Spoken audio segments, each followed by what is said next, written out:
ایک مسلمان کا دوسرے مسلمان پہ حق ہے کہ جب اسے پتہ چلے کہ میرا فلاں بھائی بیمار ہے، اس کی صحت ٹھیک نہیں ہے، تو اس کی عیادت کرے، اس کی خبر گیری کرے، اس کے پاس جائے اور اس کے دل کو بڑھانے کی کوشش کرے، اسے حوصلہ دے۔ معاشرتی طور پہ اللہ نے جو ہمیں انسان پیدا کیا ہے تو ہر انسان دوسرے انسان کے ساتھ جڑا ہوا ہے۔ کوئی بندہ تنہا اور اکیلا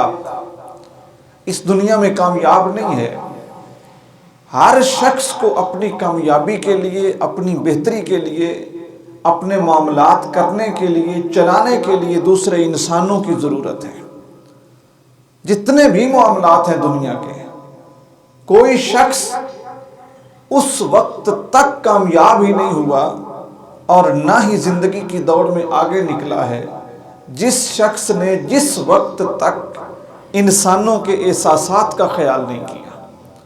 تو بطور ایک انسان یہ ہماری ذمہ داری ہے کہ ہم مسلمان معاشرے میں رہتے ہیں اور نبی کریم صلی اللہ علیہ وآلہ وسلم کی امت ہیں، ہم نے حضور کا کلمہ پڑھا ہے، تو ہم اپنے ارد گرد جو رہنے والے لوگ ہیں ان کے دکھ سکھ کو سمجھیں، ان کی پریشانی کو سمجھیں، اور صرف یہی نہیں کہ اپنا جو دوست ہے اس کی ہی عیادت کریں۔ اگر اس کا کوئی جانور بھی بیمار ہو جائے، کوئی بھینس بیمار ہو جائے، گائے بیمار ہو جائے، ہمیں پتہ چل جائے کہ ہمارے عزیز کا آگے کوئی دوست یا رشتہ دار بیمار ہے، تو اس کی خبر گیری کرنا بھی اسلامی طور پر ہر انسان کے لیے بہت اچھا عمل ہے۔ نبی کریم صلی اللہ علیہ وآلہ وسلم کی ایک بہت خوبصورت سی سنت آپ کو بتا دوں۔ حضور کے ایک صحابی نے اپنی دل جوئی کے لیے اور اپنے سکون کے لیے، اپنی طبیعت کی خوشی کے لیے اپنے گھر میں بلی کا بچہ پالا ہوا تھا جسے بلونگڑا کہتے ہیں، اور نبی کریم صلی اللہ علیہ وسلم کو پتا تھا کہ اس نے بلونگڑا پالا ہوا ہے، اور یہ اس بلونگڑے کے ساتھ جس وقت یہ اپنی دنیاوی جو پریشانیاں ہیں ان کو اپنے ذہن سے محو کرنا چاہے تو اس بلونگڑے کے ساتھ کھیلتا ہے۔ تو حضور اکرم صلی اللہ علیہ وسلم کو یہ بات معلوم تھی۔ ایسا ہوا کہ اس شخص کا وہ بلونگڑا فوت ہو گیا، مر گیا۔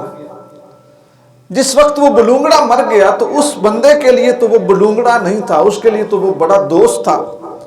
اس کا تو وہ بیلی تھا جس کے ساتھ وہ کھیلتا تھا، دل بہلاتا تھا۔ نبی کریم صلی اللہ علیہ وآلہ وسلم اس شخص کے گھر تشریف لے گئے۔ حضور گھر گئے اور انتہائی محبت کے ساتھ